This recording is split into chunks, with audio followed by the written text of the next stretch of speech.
At ito na nga, mga kabi, good day. Nagutom nga ako. Kaya nga ang ginawa ko ay nagluto nga ako ng isa sa sikat na pagkain dito sa probinsya namin. Dahil nga ni ito ay dugo, laman loob ng baboy, atay, puso, ay inuna ko ng ikisa ang luya at sibuyas.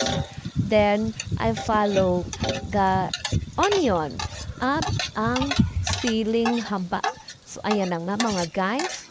Para nga ma-perfect mo ang pagluluto dito, kailangan ay dahan-dahan mo siyang igisa sa sarili niyang mantika. So, hintayin lang natin na magisa siya sa sarili niyang mantika.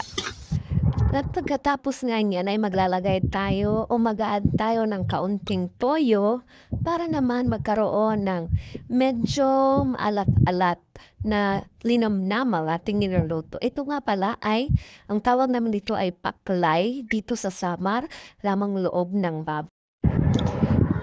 Kaya nga naman iniimbitahan ko kayong lahat ng mga manonood na mag-subscribe, like, and share dito sa ating napaka-interesting na video. So, pagkatapos na natin ilagay ang lahat ng mga ingredients na yan, ay haluin natin yan para naman kumapit ang malinamnam na lasa ng mga ingredients. Matapos nga nating halu-haluin ang lahat ng mga ingredients, ay ilalagay na natin ang dugo ng baboy at ang atay ng baboy. So makikita nyo dyan ay kailangan durog na durog ang dugo ng baboy.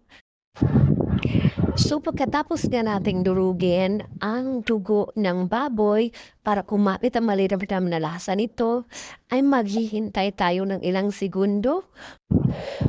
Reminder na lang mga kabarkadas, huwag iiwan ang linuluto na katulad nito pag hindi pa durog na durog ang dugo ng baboy. So, nahalo-halo na yung mga ingredients. Na-realize ko na naman na masarap i-partner yan sa hard o beer na inumin. Kaya naman ito na ang ating finished product. Ayan, mainit na mainit na mainit pa at napakasarap.